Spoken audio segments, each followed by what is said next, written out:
다음 김재영 박사님 논문으로 넘어가도록 하겠습니다.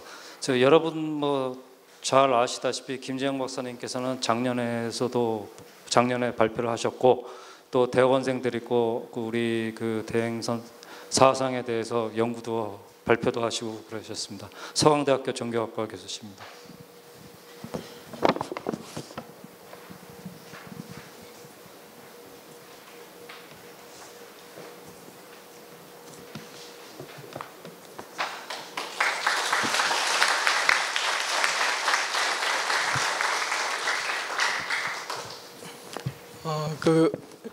제가 여기 아마 두 번째인 것 같은데요. 참 또 우리 해수 이사장 스님하고 또 해솔 주지 스님, 또 그다음에 우리 해찬 스님, 아마 한마음과학원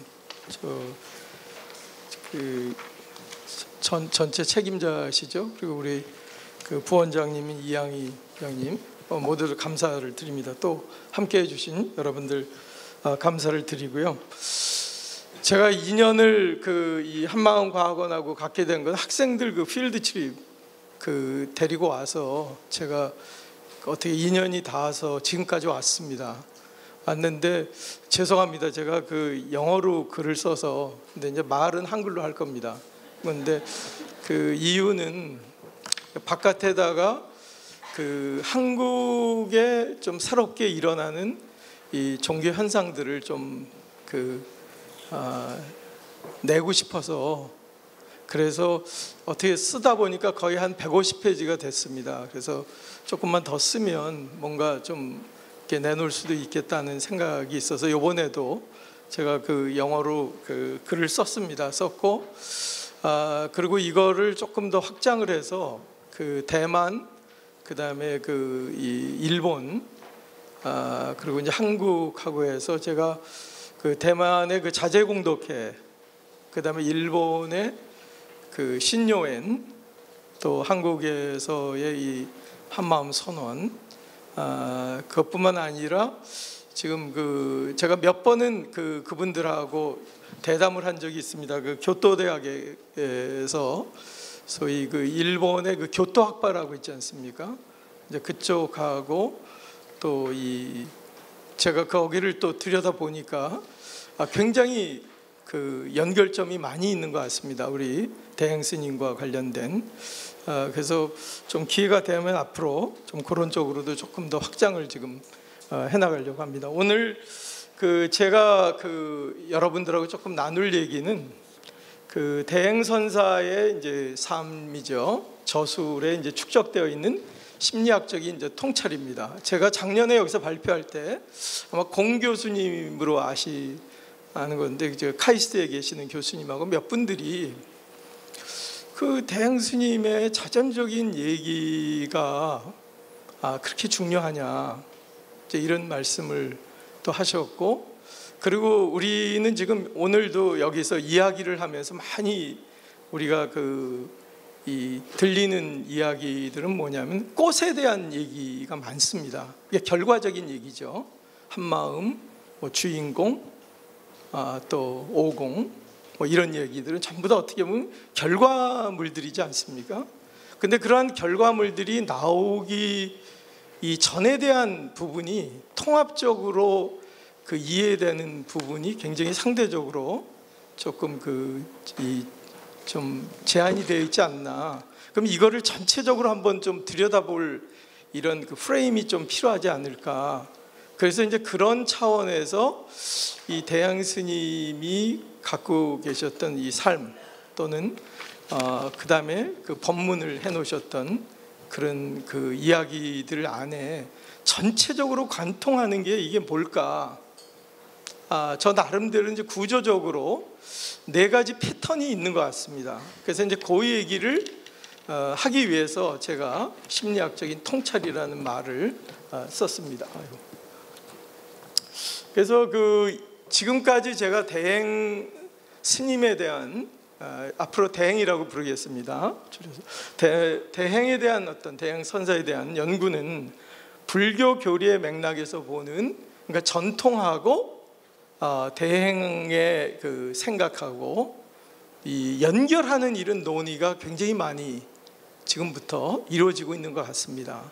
그런 그룹이 하나 있고, 또 다른 그룹은 이 과거와의 이 조우도 중요하지만 현재 그리고 앞으로 개인이나 집단이 당면하고 있는 이런 문제를 어떻게 하면은 이거를 좀 나름대로 극복할 수 있을까? 좀 미래와 현재와의 대화가 또 다른 하나의 큰 그룹인 것 같습니다. 그래서 과거와의 대화 그룹도 있고, 근데 여기는 대부분이 불교라고 하는 전통 또는 교리, 여기하고의 끊임없는 그 대화가 한쪽은 일어나고 있고, 또 한쪽 부분은 현재와 미래와의 대화인데, 전체적인 프레임, 그 대행 스님의 이 프레임을 보면 굉장히 독특성이, 대행 스님의 독특성은 후자적인 어떤 프레임에 지금 방점이 있지 않느냐는 게 저 개인적으로는 조금 읽어보면서 많은 생각을 해보았습니다. 그래서 이제 그런 차원에서 오늘도 제가 후자적인 어떤 프레임 안에서 조금 어떻게 우리가 좀 새롭게 볼 수 있는지 그런 얘기를 좀 말씀을 드리고 싶습니다.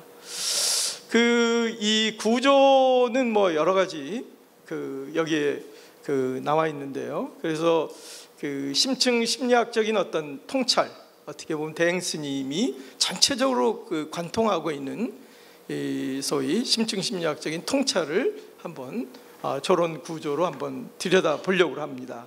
그래서 이 아빠 경험 이전, 그 다음에 아빠 경험, 그 다음에 끊임없이 산으로 들어가는 만행의 경험, 그리고 나서 모든 것이 소위 나름대로 정리가 된 그 이후에 어떤 행함, 열매에 대한 부분이죠.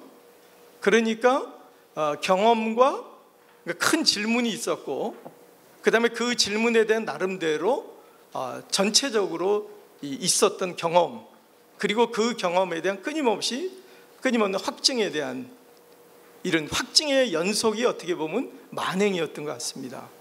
그리고 그것이 전체적으로 하나로 귀결되면서 나왔던 것이 뭐냐면 토굴에서 소위 신도들을 이렇게 영접했던 부분이라든가, 또는 안양 선언, 또 여기뿐만이 아니죠. 또 지원이라든가, 여기뿐만이 또 아니죠. 우주 전체, 여기뿐만이 또 아니죠.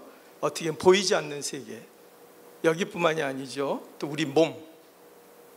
근데 이 안에 보면 소위 바깥에서 볼 때는 소위 이 윤리적으로 제한이 됐던 부분까지도 경계를 넘어서서 가서 들여다 보시는 거죠. 그러면서 끊임없이 큰 놀이터를 만들어가는 과정이 소위 이 한마음 선언이 해나갔던 과정이 아닐까.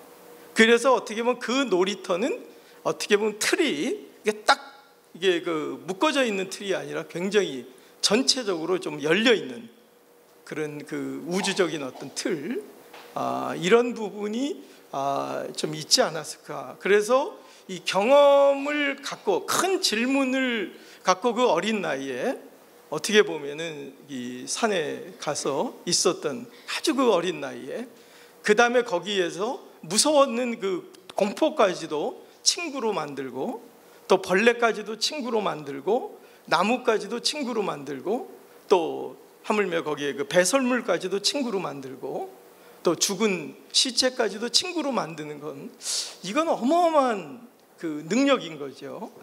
그래서 그러한 것이 끊임없이 놀이터가 소위 생물체든 무생물체든 소위 윤리적으로 소위 또는 더럽든 안 걸었든 이 모든 것이 이 스님의 이 시선 안에서는 하나의 친구가 되고 하나의 놀이터가 되는 이런 확장성이 어떻게 보면 이 굉장히 적은 데서부터 시작해서 우주 전체까지, 또 하나는 몸까지도 그런 구조 안에서 보는 패러다임인 거죠. 그러니까 결국에는 한마음 선언은 끊임없이 우주적으로 놀이터를 만드는 그런 어떤 이 과정이 아니었을까 하는 게 제 기본적인 주장입니다. 주장이고, 그 안에서 끊임없이 어떻게 보면 기존의 심리학적인 논의에서 돼왔던 이런 그 논의하고 굉장히 그 맞아 들어가는 그런 부분이 있다는 걸 제가 좀 생각을 해봤습니다. 그래서 일반적인 연구 경향, 지금까지 나와 있는 연구를 제가 들여다보면 많은 경우가 꽃에 대한 얘기가 많이 있는데, 그러니까 경험이죠. 경험에 대한. 그런데 그 경험 갖기 이전에 그 어린 시절에 그 아픈 또는 공포 또는 실존적인 어떤 고뇌에 대한 어떤 이런 경험, 이게 이제 통합이 돼야 되는 거죠, 하나로. 그래서 이제 그런 이 종교적 배경과 그 이유에 대한 논의가 제가 볼 때는 굉장히 중요하다. 그러니까 오히려 결국에는 모든 것이 하나로 돼서는 결국 하나로 모아진 거는 원자리죠. 그래서 그 얘기를 좀 이 안에서 좀 제가 하고 싶었습니다. 그래서 대행은 어린 시절 자연에서의 삶의 경험을 통해 이 공감이라는 어떤 심층 심리학적인 특성을 갖게 됐다. 뭐 이분이 이제 심리학자도 아니죠, 그죠? 근데 제가 연구자가 그렇게 읽어낸 거죠. 그런데 그 공감이 단순한 공감이 아니죠. 더럽다고 하는 것, 공포스럽다고 하는 그런 존재까지도 이게 이 놀이터 안에 이게 그 인바이트 하는 겁니다. 인바이트 하면서 그 존재들까지도 자리를 만들어서 그 안에서 놀 수 있도록 해주는 그런 어떤 공감 능력, 또는 보이지 않는 어떤 세계까지도 가져올 수 있는 이런 능력이 그 어린 시절에 그 대단했던 것 같습니다. 공포에 대한 어떤 그런 경험도 마찬가지고요. 그 다음에 그러다 보니까 굉장히 이분의 이 생각은 어릴 때부터 굉장히 민주주의적인 특성이 있었던 것 같습니다. 그러니까 모든 존재들을 인바이트해서 그 안에서 이렇게 플레이어를 할 수 있도록, 그러니까 플레이를 함께 공유하면서 나아갈 수 있도록. 그래서 두 가지가 굉장히 이분이 갖고 있는 탁월한 그런 심리학적인 이 퀄리티가 있지 않았나. 어떤 민주적인 이런 개방성하고 공감적인 어떤 이런 능력이 이분에게는 좀 있었고요. 그래서 이제 그거를 제가 들여다 보니까 심층 심리학 내지는 심리학 안에서 보면 여러분들이 이 프로이트라는 사람은 들어봤지 않습니까? 그 사람에 대한 논의의 어떤 한계성 때문에 좀 수정해서 나온 논의 중에 하나가 이 도널드 위니컷이라고 하는 이 사람이 있습니다. 이 사람이 중간 대상이라는 얘기를 합니다. 그러니까 우리들은 사람과 사람이 만나서 친구가 되면 우정이 생긴다 그러지 않습니까? 근데 우정이라는 게 눈에 안 보이지 않습니까? 그러나 둘 간의 관계성 안에서 만들어 놓은 제3의 자리가 있죠. 그래서 보이지 않아도 전화하면 벌써 그 제3의 공간에서 함께 노는 거죠. 말하자면 그 주체와 주체 간의 그 사이의 어떤 공간. 우리가 A라는 사람이 B라는 사람한테 마음속 끝까지 못 들어가지 않습니까? 그러나 좋은 우정이 생기고 좋은 관계가 된다는 것은 둘 사이에 놀이터가 생겨나는 거죠. 그 놀이터가 잘 생겨나면 어떻게 됩니까? 엄마하고 갓난아이가 잘 놉니다. 또는 스님하고 소위 신도들하고 놀이터가 잘 생기면 어떻게 됩니까? 그 공동체는 굉장히 건강한 거죠. 어떻게 보면. 그러니까 이 대행 스님은 어릴 때부터 그런 놀이터를 굉장히 무서워서 일반적으로는 안 갈 텐데 그 놀이터 공간을 끊임없이 잉태한 이 과정이 어떻게 보면 이 한마음 선언의 처음서부터 지금까지 또 앞으로도 가는 순례가 아닐까 하는 게 제 개인적으로는 그렇게 생각을 해보았습니다. 그래서 이제 이 놀이터에 대한 얘기가 이제 누구냐면은 아까 제가 말씀드린 위니컷에 대한 얘기죠. 그래서 놀이터라는 것은 순수하게 주관적인 것도 아니고 그렇다고 해서 객관적인 것도 아니고 그 관계 안에 그 사이 제3의 공간인 거죠. 그러니까 여러분들이 어디에서 누구하고 얘기가 잘 되면은 어떻게 됩니까? 그 둘 사이에 굉장히 제3의 공간이 있어서 말을 안 해도 서로 알아듣고 또 이야기를 해도 그 이상을 알아듣고 이런 공간이 되는 거죠. 그래서 이 중간 대상을 위한 놀이장소 형성을 위한 세 가지 근본 요소, 주체, 대상, 또는 환경이죠. 그때 대상은 스님에게는 주체는 이제 스님이 되시겠고, 그러면 그 대상이 어떻게 됩니까? 처음에는 산 속에 있는데, 그다음에 이게 보면 계속해서 확장이 되죠. 그리고 또 이것이 또 토굴로 가고, 또 더 나아가서는 지금 이 안양에 선원으로 가고, 집으로 가고, 또 우주적으로 가고, 몸으로까지 가고, 어떻게 보면 또는 보이지 않는 세계까지 가는 이 공간, 이 중간 대상이 끊임없이 이제 확장이 되어가는 이런 모습을 우리가 볼 수가 있는 거죠.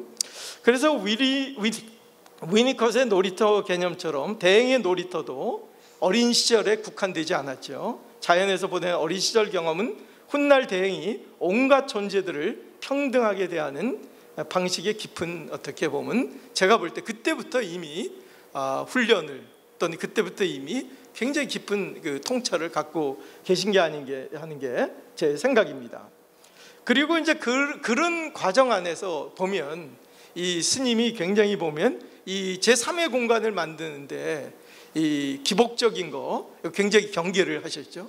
그러니까 그 안에서 밤새도록 이 존재들하고 보이지 않는 대화를 하면서 놀이터 안에서 끊임없이 소위 이 무지를 또는 넘어가려고 하는 이런 모습도 이제 바로 그런 그 과정이 아닌가. 그래서 대행은 자신의 깨달음을 현실 속에서 펼치기 위해 4단계에 걸쳐 놀이 공간 확정을 시도했던 것 같습니다.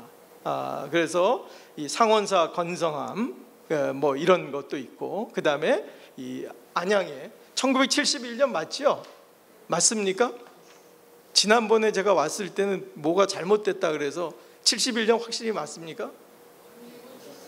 72년, 죄송합니다. 또 실수했네요. 그래서 1972년이죠. 그래서 여기도 이제 하나의 큰 놀이터를 지금 만드신 거죠. 그 다음에 또 우주적 영역으로까지 가고, 또는 이 무덤까지도 이게 전부 다가 그 공간 안에서 다 들어오는 거죠. 그리고 또 몸에 대한 것도 전부 다 놀이터를 만들어 놓으시는 거죠. 그래서 그 대행의 삶의 깊이 이야기해서는 아빠 혹은 주인공 경험, 이전 어린 시절의 삶에 대한 이게 저는 굉장히 중요하다고 봅니다. 어떻게 보면 이것이 좀 더 깊은 이해가 있어야 되지 않나 하는 생각이고요. 그 다음에 종교적 삶은 그 일면적일 수 없음을 강조했던 그 코베스처럼 대행 스님도 신도들에게 힘든 상황을 피하지 말고 대면할 것을, 그러니까 힘든 상황 자체를 이 공감적으로 받아들이고 대면하고, 또는 그것 자체를 너 여기 들어올 수 없어 라고 이게 떼쳐버리는 게 아니죠. 내 안에서 이거를 소화할 수 있도록, 놀이터가 될 수 있도록 그것까지도 이제 받아들이는 그 능력을 굉장히 많이 또 신도들과 교화하지 않았는가 하는 게 이제 제 그 생각입니다. 그래서 그리고 이제 또 하나 그 대행 스님과 관련된 논의 안에서 굉장히 저는 그 대행 스님 같은 경우에는 성철 스님이나 또는 그 진울 스님이 이 두 부분이 함께 결합이 되어 있는 그런 부분도 있다고 저는 좀 생각을 했습니다. 그래서 이 대표적으로 이제 종교 심리학의 아버지라고 할 수 있는 사람, 이 사람 또 이분이 또 그 교토학파에 굉장히 많이 영향을 줬죠. 일본의 경도학파라 그러죠.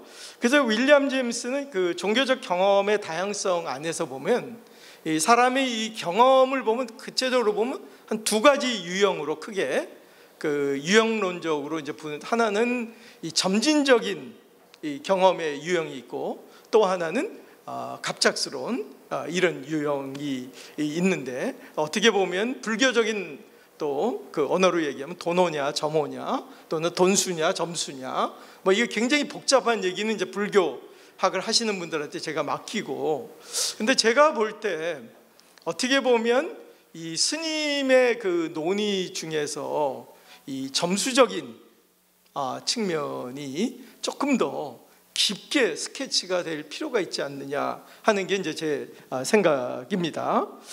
그리고 그러한 경험을 통해서 이 스님은 단순히 심리학적인 환원주의에 빠져 있는 게 아니죠. 주관주의에, 아까도 제가 그랬죠. 제3의 공간이라는 것은 심리적인 주관성에 머무는 것도 아니고, 그렇다 그래서 마음이 없는 객관적인 어떤 그 세계 안에만 있는 것도 아니고 제3의 공간을 끊임없이 창출을 하는데, 그래서 그 제3의 공간 끊임없이, 그것도 닫힌 공간이 아니라 열린 공간이죠.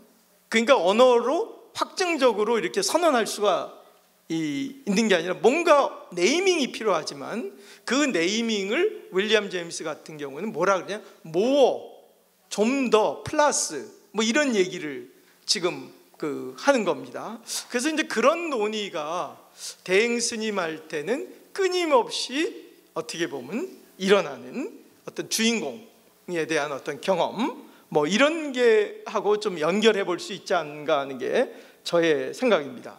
그래서 전체적인 패턴을 보면 스님의 패턴은 이런 구조가 있는 것 같습니다. 하나는 질문, 큰 질문이죠. 경험, 그 다음에 그거를 끊임없이 알려고 하는 것. 그러니까 이 생존을 위해서 바깥에도 나오시고 그러는데 거기에 그대로 있질 않죠. 또다시 산으로 들어가서 끊임없이 알을 확장해 나가는 거죠. 노잉을. 그리고 나서 이제 이 열매를 맺어가는 거, 이제 이런 과정이죠. 그래서 어느 정도 이게 통합이 되고 나서는 그 다음에 견성함에 가고, 그 다음에 안양, 그 다음에 이제 확장이 되어 가는데, 여기서 굉장히 중요한 게 뭐냐면 노잉에 대한 문제입니다. 그러니까 익스피리언싱하고 이 노잉에 대한 이런 문제 안에서, 그 안에서 아주 세밀하게 나와 있는 부분이 뭐냐면 그 이해와 또 그 부분 안에서의 어떤 판단에 대한 문제, 이제 그거는 또 다른 이제 논문이 아마 필요할 텐데, 그것에 대한 아주 정교한 그런 스케치가 좀 있어야 되지 않을까 하는 거. 그리고 이 노잉에 대한, 아니 그 두잉에 대한 문제, 행함이죠. 함이라는 거죠. 열매죠. 열매죠. 그러니까 우리가 대행 스님에 대해서 논의를 해 나갈 때 이 열매에 대한 논의도 중요하지만 전체적인 패턴, 구조적인 이런 패턴에 대한 굉장히 깊은 프레임이 좀 있어야지 좀 더 깊게 좀 해 들어갈 수 있는 그런 논의가 아닌가 하는 게 그렇습니다. 그래서 여러분들이 아까 저 전에 발표하셨던 이 교수님, 후터 교수님이 수즈키라든가 라셀이라고, 이거 예수의 신부입니다. 신부인데 이분들이 해놓은 이제 그 저술들도 보면 패턴이 저 구조하고 굉장히 비슷합니다. 그래서 나중에 이제 그런 부분도 한번 살펴보면 좋겠다는 생각이 들겠고요. 자, 요거는 이제 쭉 넘어가겠습니다. 제가 몇 분 남았죠? 8분 남았습니다. 8번, 이거 정리하겠습니다. 빨리. 그래서 이 아빠 경험, 이 아빠 경험을 하고 나서 사실은 실질적인 자연의 실제적 환경은 아무것도 변하지 않았죠. 변한 거는 제3의 공간이죠. 뭐냐면 그 환경에 대한 인식 자체가 또 새롭게 되어가는 거, 그런 거를 이제 그 안에 많이 대한 거고, 그 다음에 18살 무렵에 그 대행의 어머니가 이제 결혼을 많이 원했지만 그 아빠에 대한 어떤 이 경험을 굉장히 많이 또 그리워하고, 또 그것에 대한 또 이 그리움을 위해서 또 만행을 끊임없이 가고, 그것에 대한 또 알에 대한 또 이것이 계속해서 이어지는 거죠. 그래서 부산에서 식당하고 수선소 하면서도 마찬가지고요. 그리고 이제 그 중간에 이제 하남 스님 만난 이런 얘기들도 있죠. 여기에 대해서도 이제 굉장히 많은 실증적인 어떤 자료들을 통해서 앞으로 연구가 돼야 될 겁니다. 그리고 이 대행은 아빠를 궁극적 지향점, 여기도 이게 이 닫혀 있는 지향점이 아니죠. 아까도 얘기한 것처럼 끊임없이 일어나는 거, 그러니까 그래서 참 이 랭귀지 자체가 내가 또 여기서 지향점 그러면은 이게 또 추상명사로 되고 관념이 돼 버려서, 그런데 이 랭귀지의 어떤 이 부정, 언어에 대한 어떤 이런 부정, 그렇기 때문에 주인공의 공에 대한 얘기도 이제 스님께서 하신 것 같고, 그래서 이 모에 대한 그거를 가장 또 이 정교하게 또 얘기를 했던 사람이 아까 제가 처음 얘기했던 종교 심리학의 그 아버지라고 하는 제임스 같은 경우 이제 모 또는 플러스 뭐 이런 얘기를 좀 하죠. 그리고 이 그 무덤에 대한 이런 경험을 또 하시죠. 하면서 이 그 부자상봉에 대한 뭐 아마 여러분들 그 얘기도 다 아실 겁니다. 그래서 이 장소에 고정되어 있지 않은 것, 뭐 이런 거 제3의 공간을 통해서 끊임없이 이 소위 그 놀이터는 뒤바뀔 수도 있다는 거, 뭐 이런 얘기도 많이 하신 것 같습니다. 그리고 좀 더 구체적으로 대행 스님은 심리학을 정식으로 뭐 공부한 것도 아니지 않습니까? 근데 언어를 제가 이렇게 들여다보니까요, 심리학적인 용어가 너무 많은 거예요. 무의식이란 말도 많이 쓰고, 이분이 또 다른 그 허공의 뭐 이런 길이라 그런 책들 보면, 그런데 제가 많은 사람들 중에 현대 심리학의 뭐 아버지는 분트다, 그리고 뭐 프로이트 뭐 이런 이거 부분하고도 연결되는 부분이 있는데 제가 볼 때는 이분들에 대한 연결도 중요하지만 제가 볼 때는 세 사람이 굉장히 중요합니다. 좀 들여다볼 사람, 하나는 그 프레드릭 마이어스라고 하는 사람이 있습니다. 그 사이키컬 리서치를 전공한 그 교수고, 근데 이분이 이제 영국에서 일어난 거예요. 영국에서 일어나고, 그리고 이분이 실질적으로 무의식이라는 말을 학문적으로는 제일 먼저 쓴 사람입니다. 학문적으로는. 그래서 이 프리드릭 마이어스가 또 누구한테 영향을 주냐면 제임스한테 또 영향을 주고, 그 다음에 그 사람이 또 누구한테 영향을 주냐면 융한테 또 영향을 주고, 그래서 이렇게 서로가 연결이 되어 있습니다. 그래서 이 사람에 대한 연구가 굉장히 그 중요한 거가 있고요. 또 하나는 아까 얘기했던, 제가 생각했던 제임스라든가 그 다음에 그랜빌 스탠홀, 이제 이분들은 전부 다가 사제지간이에요. 나이는 비슷한데. 그런데 그 여러분들이 노년학이라는 말 들어보셨죠? 그 다음에 그 제론톨로지라 그러죠. 노년학. 그 다음에 청소년학이라고 말 들어보셨죠? 이건 전부 다가 이 사람들이 만든 겁니다. 그랜빌 스탠홀. 그 다음에 죽음학이라는 걸 말도 들어보셨을 거예요.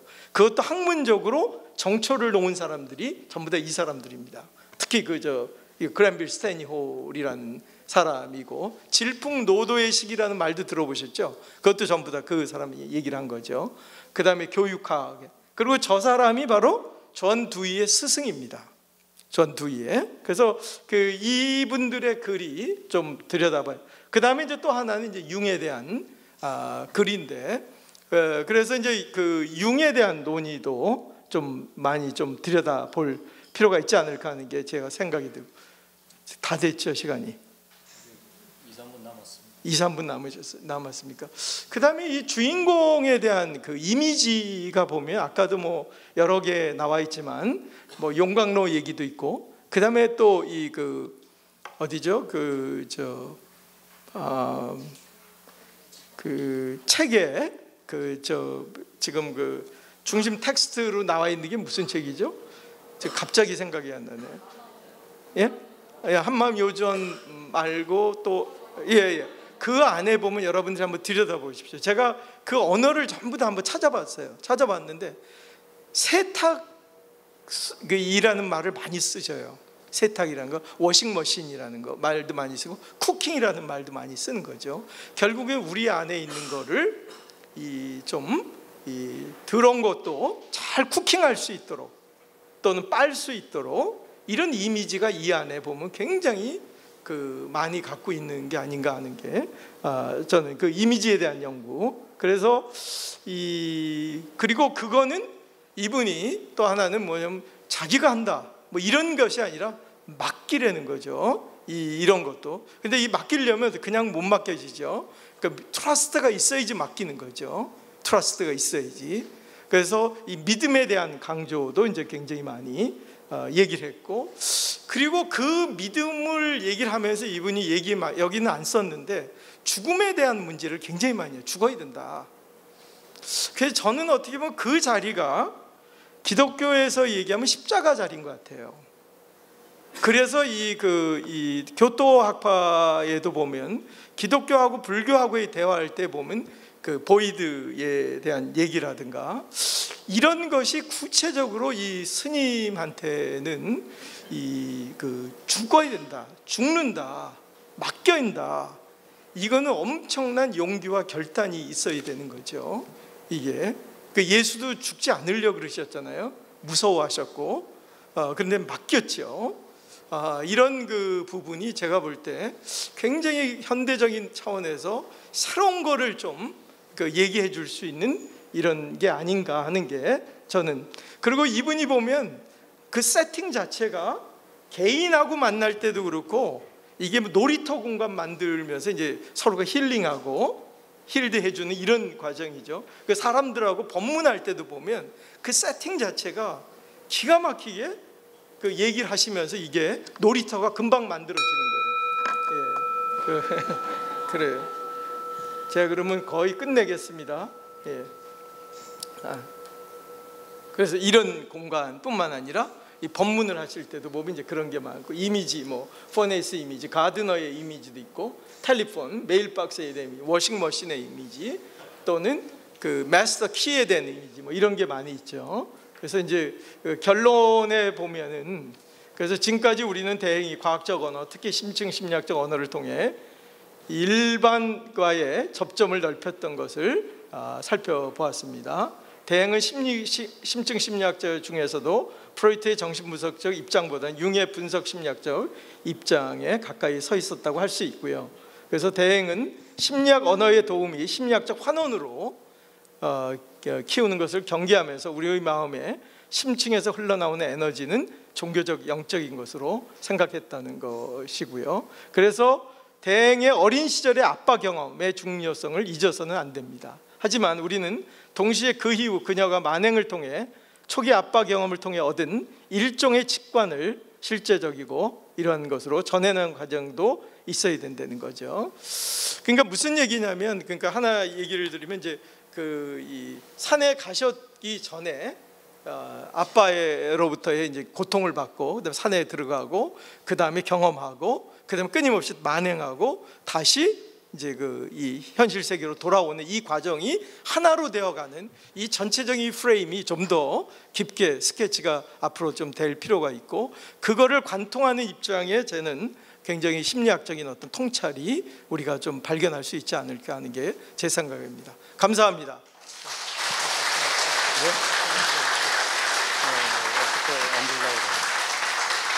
예, 감사합니다. 그러면 다음 토론자이신 김영포 교수님을 소개해드리겠습니다.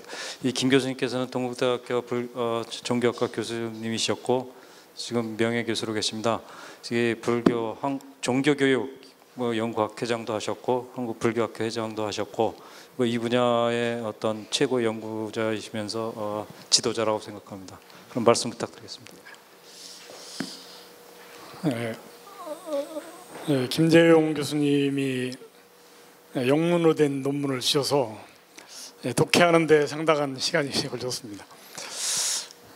그 제목을 저 노래에서 오늘서 제가 이제 한글로 된 제목을 봤는데, 대행선사의 삶과 저술에 축적되어 있는 심리학적 통찰, 이 제목입니다. 저는 이것을 의역을 해가지고 인이라고 하는 개념을 보이는, 그렇게 제가 번역을 했거든요. 김 교수님이 축적되어 있는이라고 그렇게 또 하셔서 같은 뜻이지만 이제 축적되어 있는 심리학적 통찰하고 보이는 통찰력, 이건 이제 좀 다른 이미지가 되겠죠. 그 다음에 라이프 앤 워크스, 워크이라고 하는 것은 저술이라고 번역을 하는데, 제가 알기에는 대행 스님이 직접 저술을 하시지 않고 제자분들이 편집을 한 것으로 돼 있어서, 여기서 워크이란 말을 저술이라기보다도 법문이나 또는 교화 행적, 그렇게 번역한 게 더 의역으로 낫지 않을까 이렇게 생각을 해봤습니다. 네. 자, 어쨌든 여기에서 심리학적 통찰력이라고 하는 것은 이제 대행 스님이 그런 통찰하셨다는 뜻이고, 또 보이는, 이렇게 인을 보인이라고 번역할 경우에는 이것을 해석하는 발표자의 통찰력도 여기에 포함이 된다고 보았습니다. 본래 심리적 해석이라고 하는 말이 있고 또 문법적 해석이라는 말이 있고 이렇게 해석하기 위해서 크게 나누거든요. 심리적 해석이라고 하는 것은 원 저자의 의도를 그의 마음의 근저에까지 들어가 해명하려는 것이다. 우리가 이해하려는 인물에 대한 심리적 연구는 그 생애를 이끈 심리적 모티브나 저술의 동기, 숨은 의도, 그리고 마침내는 저자의 무의식까지 탐색해야 하는 해석학적 모험이 아닐 수 없습니다.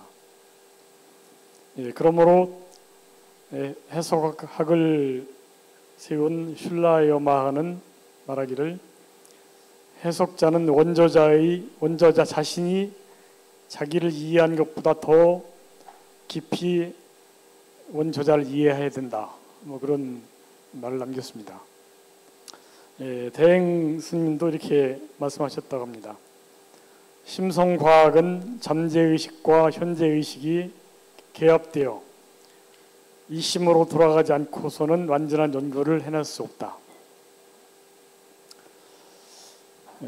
이 발표자께서 서두에서 현재 대행 스님에 대한 연구 동향을 두 가지로 파악을 하셨는데, 하나는 전통 불교 학자들이 하는 연구 방법으로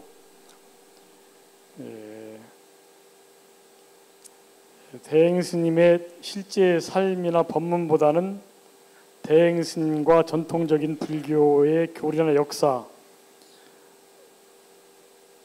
나타난 그 연결성을 찾으려고 하는 그런 경향이 있다고 그랬습니다. 두 번째는 한마음 과학원을 중심으로 이루어지고 있는 실천적 차원의 과학적 연구입니다. 이 발표문은 두 번째 연구 계열에 속한다고 보여야 되겠습니다. 이 두 연구 방법이 다 장단점이 있겠지만은 생각해 보면은 첫 번째 연구 경향은 너무나 그 전통적인 불교 역사나 교리의 비중을 많이 싫다 보니까 대행 스님 자체에 대한 연구가 소홀히 할 수 있다. 그런 점이고요. 두 번째 연구 방법은 현재의 삶에서 어떻게 실천할 것인가. 불교학에서는 이러한 연구를 응용불교학이라고 얘기를 합니다. 또는 불교의 학제적 연구.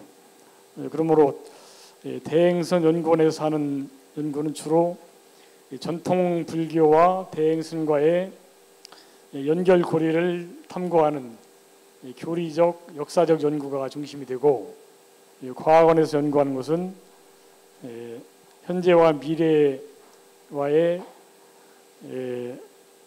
새로운 실천을 강조하는 응용불교 또는 학제적 연구가 중심이 된다고 봐야겠습니다.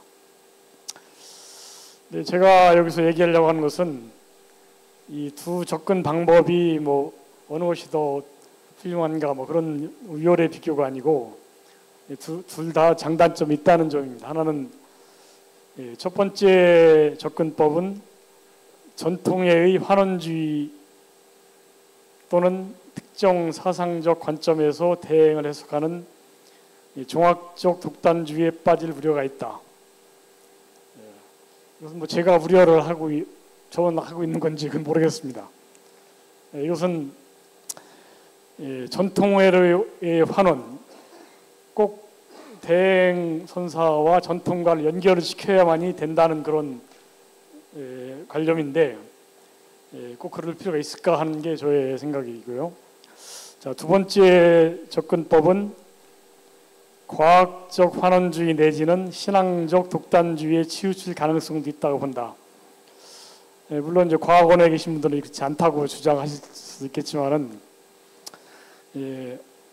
과학적 연구라고 하는 것 또는 뭐 사회과학적 연구, 오늘 발표하신 심리학적 연구도 어떻게 보면 심리학으로 그 어떤 복잡하고 추상적인 사상이나 개념을 단일 레벨의 더 기본적인 경험적 어떤 집합으로 축소해서 이해를 하려고 하는 거거든요.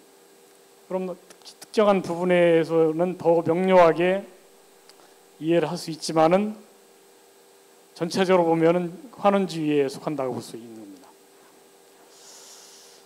예, 또 한 가지는 신앙적 독단주의에 치우칠 가능성도 있다. 이것은 그 과학적 검증이라는 것은 항상 완벽하지 않기 때문에 그 발표하는 사람의 그 과학적 인식 또는 대행 스님의 법문에 대한 이해, 그 두 가지가 꼭 상응하지 않을 수 있기 때문에 거기서 오는 게 바로 막연한 신앙으로 얘기하는 도그마티즘의 위험이 있다고 보는 거죠. 이것은 어떤 가설적인 정의나 교리를 충분한 근거 없이 주장하는 게 독단론이거든요.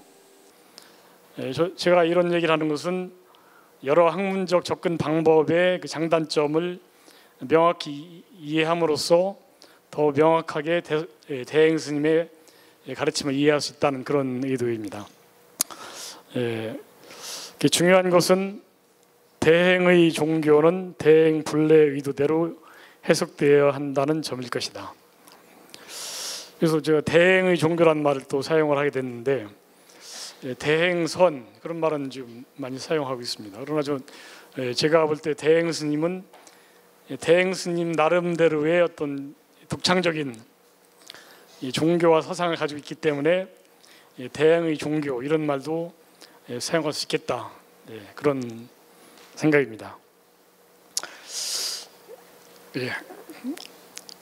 이걸 종교 현상학적 관점에서 본다면은 독단론이나 환원론에서 벗어나 있는 그대로의 대행 스님의 본래 면목을 밝혀야 한다는 것입니다. 이를 위해서는 종교를 종교 자체로 보자. 종교 현상학의 구호거든요. Religion as it is. 불교에서도 여실직연화라고 하는 그런 용어가 있습니다. 대행의 종교는 불교적이면서도 초불교적이고 철학적이면서도 초철학적이고 과학적이면서도 초과학적이기 때문에 대행 스님을 대행 자체로 이해해야지 전통으로 이해하거나 특정한 과학으로 환원하거나 뭐 그런 문제의 어떤 방법론적으로 다시 한번 성찰할 필요가 있겠다. 그런 의견을 드립니다. 지금 3분 남았다고 그러셨죠? 제가 이 논평문을 쓰다 보니까 거의 10페이지를 썼는데 그래서 제가 시간이 좀 많이 남다 보니까 이렇게 옛날 같으면 제가 2페이지밖에 안 쓰는데 10페이지 썼습니다. 그래서 이거 나머지는 다 읽어보시고 지금 김재영 교수님이 잘 말씀하셨기 때문에 그 말씀 내용은 통과하고 질문만 그러면 해보겠습니다. 대행 스님은 점수적인 깨침을 얻으신 그런 플레이그라운드의 그 자연학교에서 얘기하셨는데 점수 도노 패턴.